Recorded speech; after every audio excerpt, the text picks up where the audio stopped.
반갑습니다. 혹시 영상 나왔나요? 로뎀 활동 영상이? 앞에서는 안 나오던데? 나왔어요? 안 나왔으면 한번 보여달라고 그러려고 했는데. 네. 오늘 인생의 모델이라는 제목을 가지고 요한복음 2장에 대해서 한번 살펴보려고 하는데요. 먼저 그 사복음서를 이야기할 때 항상, 지난번에도 제가 한번 중간 챕터에서 말씀드린 적이 있는데, 왕종인하, 그래서 왕이 종을 향하여 인자하게 하하하 웃었더라. 이것이 이제 사복음을 정리하는 내용이죠. 왕으로 오신 예수님, 마태복음, 종으로 오신 예수님, 마가복음, 왕이 종을 향하여 인자로 오신 예수님, 누가복음, 하나님의 아들로 오신 예수님, 요한복음, 이렇게 됩니다. 그러면 오늘 누가복음은 뭐가 될까요? 인자로 오신 예수님, 완벽한 인간으로 오신 예수님에 대해서 이야기하고 있습니다. 그래서 예수님의 탄생을 아주 잘 묘사하고 있고 예수님의 어린 시절까지 묘사하고 있습니다. 그래서 완전한 인간으로 오신 예수님에 대해서 설명하고 있는데요. 누가복음 처음 시작하는 시간이니까 누가복음은 딱 두 가지로 나눠져요. 많이 나눠지면 엄청 많이 나눠지겠지만 딱 두 가지로 나눠지는데 1장부터 18장까지는 잃어버린 자를 찾으러 오시는 예수님, 그리고 19장부터 24장 마지막 절까지는 잃어버린 자를 찾아 구원하시는 예수님, 이렇게 두 가지로 나눌 수 있습니다. 예수님께서 이 땅에 잃어버린 자를 찾아 구원하시기 위해서 오신 장면, 그 중에 이제 인생으로 태어나시는 장면이 1장부터 4장까지 잘 나와 있죠. 오늘 인생의 모델이라는 제목을 가지고 말씀을 나누려고 합니다. 여러분도 혹시 이런 질문을 받으셨죠? 인생을 사실 때 좀 짧고 굵게 살고 싶으세요? 아니면 가늘고 길게 살고 싶으세요? 네, 다 일반적으로 보면 짧고 굵게 이상한 분이네. 굵고 길게 이렇게 보통 대답하는 것이 통례로 되어 있습니다. 저도 좀 굵고 길게 좀 살고 싶고요. 좀 이렇게 나이가 시크티크 머리가 세워가면서 사람들에게 좀 존경도 받고 싶고 인사도 받고 싶고 좀 좋은 차도 좀 타고 다니고 싶고 그렇게 하고 싶은 마음이 인간적으로 있지요. 제가 미국의 그 테니시에서 공부를 할 때에 하일랜드 파크 배티스트 처치라는 교회를 다니고 있었는데요. 그 교회는 제가 다녔던 대학원의 교수님들이 다 다녔던 교회입니다.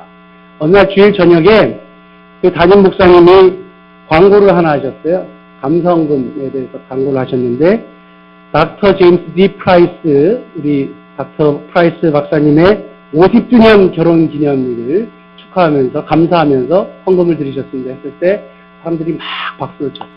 그 뒤에 손을 잡고 이 두 분이 일어나셨어요. 그 모습을 딱 바라보면서 제가 결혼을 앞둔 제가 무슨 생각을 했겠어요. 이야, 나도 저렇게 50년 동안 결혼 생활을 할 수 있을까? 야, 저렇게 참 두 분이 손을 잡으면서 그렇게 인생을 사시는데 나도 좀 그렇게 했으면 좋겠다. 이런 마음이 탁 들었단 말이에요. 우리가 어떤 사건이나 어떤 인물을 보면요, 나도 저렇게 되고 싶다. 저런 모습을 나도 가지고 싶다. 이런 마음을 가지게 됩니다. 미국 클린턴 대통령이 1963년에 청와대에 무슨 청소년 대표로 거기에 참여를 했어요. 그래서 존 F 케네디 대통령하고 악수를 이렇게 했는데 존 F 케네디 대통령을 탁 보고 정치를 해야 되겠다. 대통령이 되고자 하는 꿈을 꿨어요, 이 사람. 그러고 나서 그가 정치를 공부하고 나중에 대통령까지 됐죠. 그러니까 누구를 인생의 모델로 삼느냐? 세상 사람들도요, 세상이 잘 나가는 자기보다 더 많은 것을 성취한 사람들을 인생의 모델로 삼게 됩니다. 혹시 여러분 총장님하고 악수하시면서 내가 총장님과 같은 사람이 좀 돼야 되겠다. 혹시 그런 마음을 가진 분이 계세요? 안 계시면 총장님 회개하셔야 되는데. 혹시 여기 강기성 목사님하고 이렇게 얘기하시면서 야, 난 참 저렇게 훌륭한 교목 같은 분이 돼야 되겠다. 그런 분 계세요? 계시답니다. 네, 다행이네. 여기 이름을 한번 다 부르고 싶은데 시간이 없어가지고 이제 그만하도록. 우리가 누구에게 모델이 되거나 본이 된다는 것은 참 중요한 일이고 좋은 일이고요. 그리고 여러분들이 그런 소망을 가지고 어떤 모델을 삼아서 이렇게 살아가는 것 참 중요하다 생각합니다. 오늘 인생의 모델이 되는 네 분의 할아버지하고 할머니를 제가 소개하려고. 저는 이분들이 인생의 모델이 될 거라고는 생각을 전혀 하지 못했는데요. 제가 설교를 준비하다가 이분들을 발견하게 되고 이분들이 정말 우리들의 인생의 모델이 될 수 있겠구나 생각을 했습니다. 누구냐 하면요. 사가랴 할아버지하고 엘리사벳 할머니예요. 그 다음에 또 2장에 오늘 읽었던 시므온 할아버지, 그 다음에 안나 할머니. 내가 나중에 인생을 들어가지고 야 이렇게 인생을 좀 마무리하면 정말 좋겠다라는 인생의 표본으로 이분들이 나옵니다. 누가복음은 누가 주인공이라 그랬어요?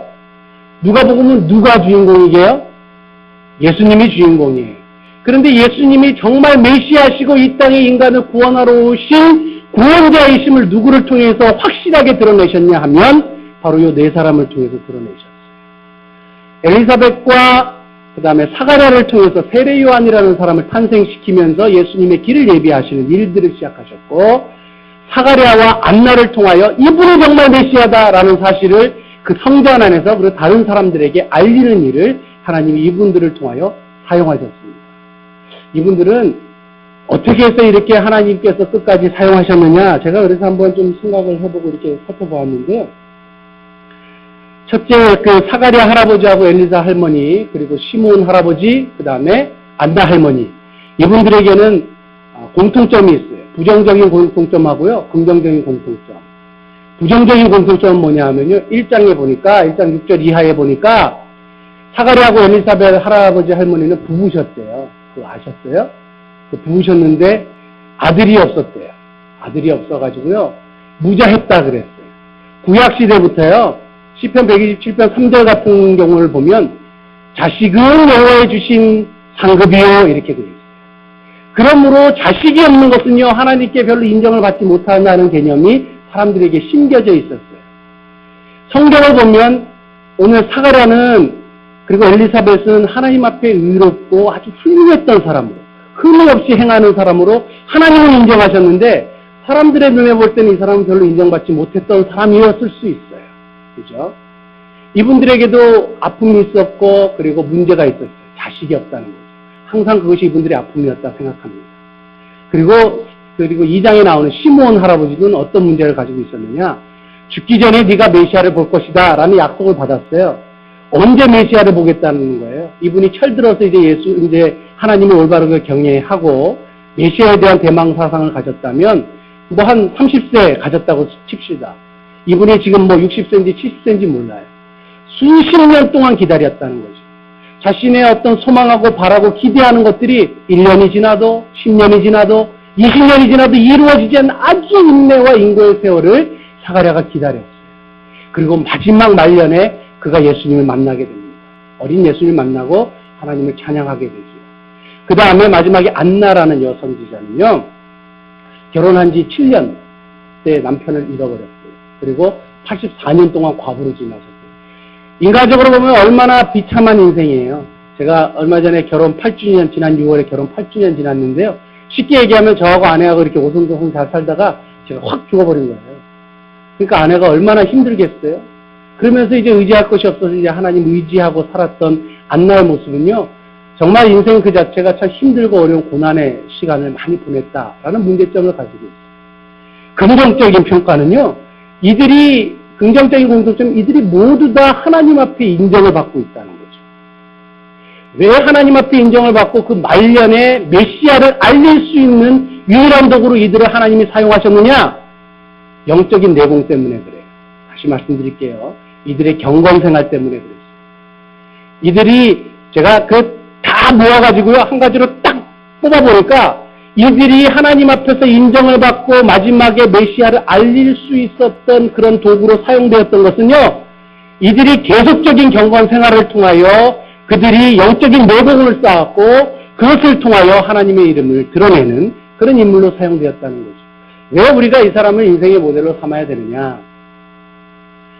이들은요, 하나님께서 메시아를 알리시는데 사용했던 인물들이었고, 처음부터 끝까지 지속적으로 경건의 생활을 유지하면서 마지막에 메시아를 높여드리는 그런 사람으로 사용되었습니다. 오늘 그 1장의 후반절에 보시면 읽진 않았지만 그 사가랴의 찬송이 나오죠. 이 시가 나옵니다. 이것이 구약의 마지막 시고 신약의 최초의 시다. 베네딕투스 그래가지고 사람들이 이렇게 인정하는 시를 쓰게 되고, 이 안에는 많은 신학적인 것과 또 많은 것들이 담겨져 있다 이렇게 해석합니다. 그리고 오늘 읽었던 그 시므온의 시는요, 누쿠디티스 그래가지고 4세기 이후에 그 기독교인들이 밤에 기도문으로 늘 사용했던 기도문으로 채택하면서 이 시므온의 찬가 이것을 사용했던 것으로 그렇게 기록이 되어 있습니다. 자, 이 사람들이 하나님 앞에 이렇게 인정을 받고 사용을 받게 되잖아요. 저는 한 가지만 생각을 했어요. 이분들이 신앙생활을 하면서 10년 기다리고 그 시므온 같은 경우 10년 기다리고 15년 기다리면서 야, 내가 이 정도 기다리고 이 정도 경건생활 했는데 하나님이 왜 이렇게 응답을 안 주시나. 그렇게 생각했을 수 있을 것 같아요. 포기할 수 있을 것 같아요. 중간에 계속적으로 유혹이 왔을 수 있을 것 같아요. 만약에 안나 할머니가 젊었을 때 참 이뻤다면 주변에 남자들이 얼마나 많이 몰렸겠어요. 저는 그렇게 생각합니다.